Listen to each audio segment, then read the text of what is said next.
I'm Andy MacNeil, host of the Puck Portfolio, Canada Sports Betting's new hockey and sports betting podcast. I'm here weekdays on the Canada Sports Betting YouTube channel and wherever you get your podcast to provide NHL projections, betting advice, and strategies to help you make informed bets throughout the NHL season. Now, please, if you enjoy the content, like the video and subscribe to the Canada Sports Betting YouTube channel. Also, if you were thinking about signing up for one of the many sports books that are available to Canadians, check out canadasportsbetting.ca to find sportsbook reviews and offers. The link is in the description below. Now, Frozen Frenzy has come and gone. It was a fun and profitable night for the Puck Portfolio as the Maple Leafs, Devils, and Rangers were able to get the job done. I won all three straight bets with the Rangers and Devils bringing in the lion's share of the profit, and the Ducks, who I had packaged in a two-team parlay with the Maple Leafs plus 321 odds. They got the job done as well. It could have been a lot better, though. The Red Wings fell short of a comeback. They were down 3-1 to the Kraken, but stormed back. We're leading 4-3, lost in OT. Unfortunately, the Oilers fell apart after heading into the third period with a 3-2 lead. They lost that game decisively to the Minnesota Wild, thanks to some shoddy goaltending by Jack Campbell. And the Yotes, they could not get back in the game after Connor Ingram gave up 3 goals on 9 shots. They made the switch to Karel Vejmelka, but it was not enough to get past the Kings. I'm not mad at the Coyotes, though. They're still my team. The schedule breakdown. Let's get into it for Wednesday, Thursday, and Friday, October 25th, 26th, and 27th.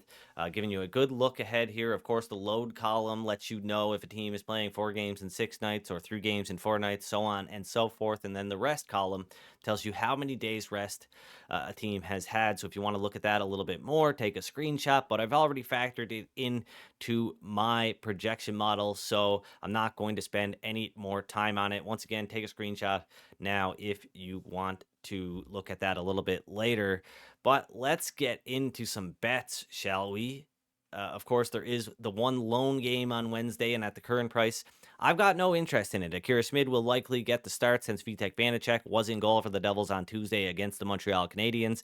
And my guess was that the Capitals were going to go back to Darcy Kemper, but head coach Spencer Carberry confirmed that the third string goaltender Hunter Shepard will make his first career NHL start. He's 27 years old.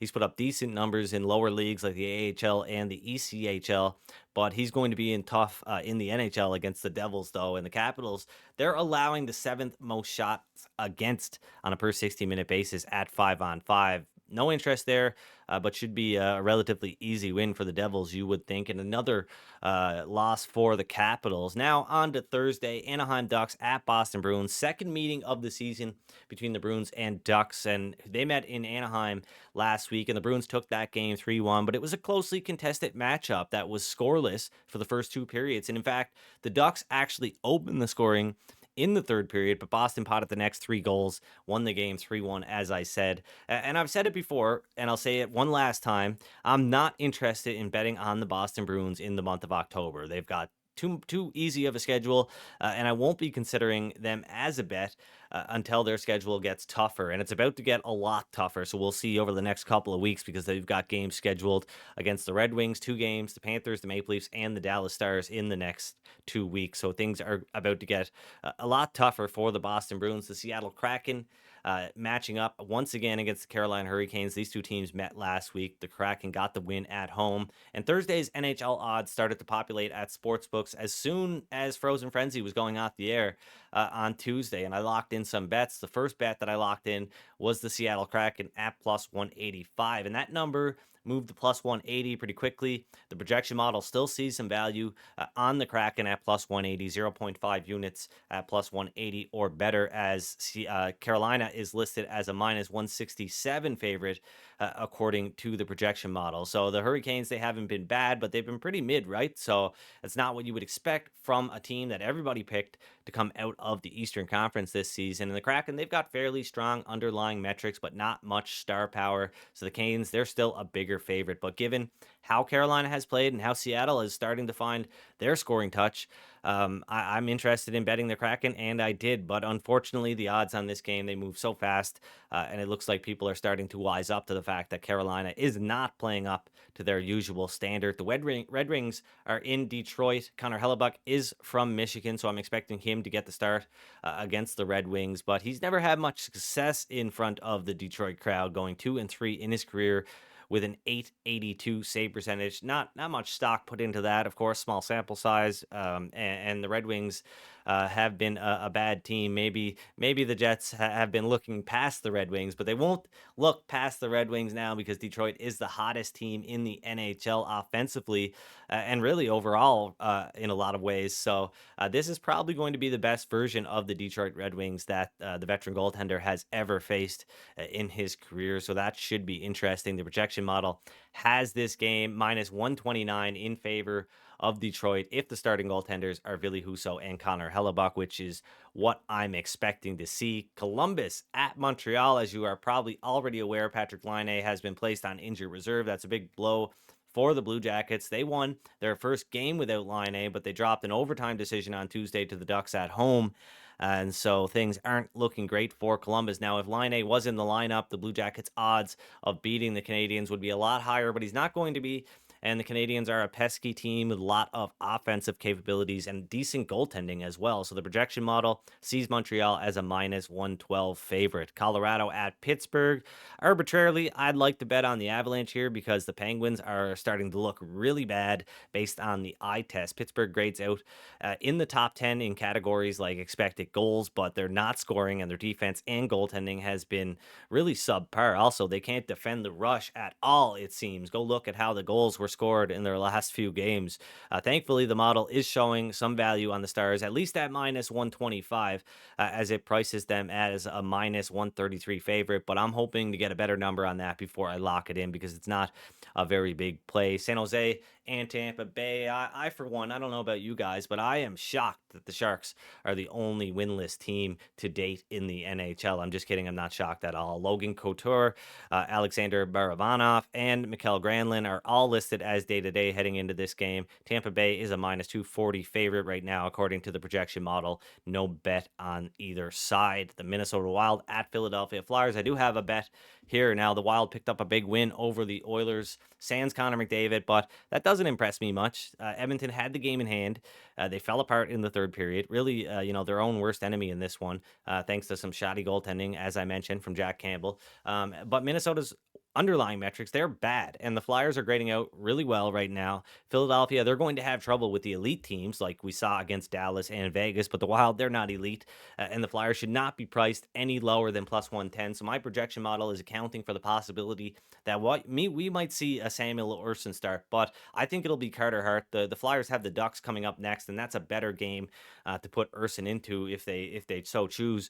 So we'll watch that one. But I mean, the Flyers could end up being almost a coin flip here in this one versus the Wild. It just depends on if Hart is confirmed as the starting goaltender. Right now, I'm sitting at plus 110 for the Philadelphia Flyers as a projected price. So I like them 0.8 units at plus 120 or better, but down to plus 115 for a half unit play at that price. We'll see what happens. We could see Marc-Andre Fleury as well because this is the first half, of a back-to-back for the Minnesota Wild, who play again on Friday. The Ottawa Senators at the New York Islanders. Are Sens fans worried yet? I don't know. You should be, because after coming out of the gate strong, the Sens, they've lost back-to-back games against the teams that they were supposed to be better than, Detroit and Buffalo. So now it looks like Captain Brady Tkachuk could be suspended, if not injured. Tkachuk left the game with an apparent injury, and it didn't look good at first, but he did return in the third period, and he was very engaged in that third period. In fact, he was assessed an instigator penalty for a fight with Alex Tuck, and because it was in the final 5 minutes of the game, the rule is that Kachuk was assessed an automatic one-game suspension. Now, it sounds like the Senators are going to appeal this.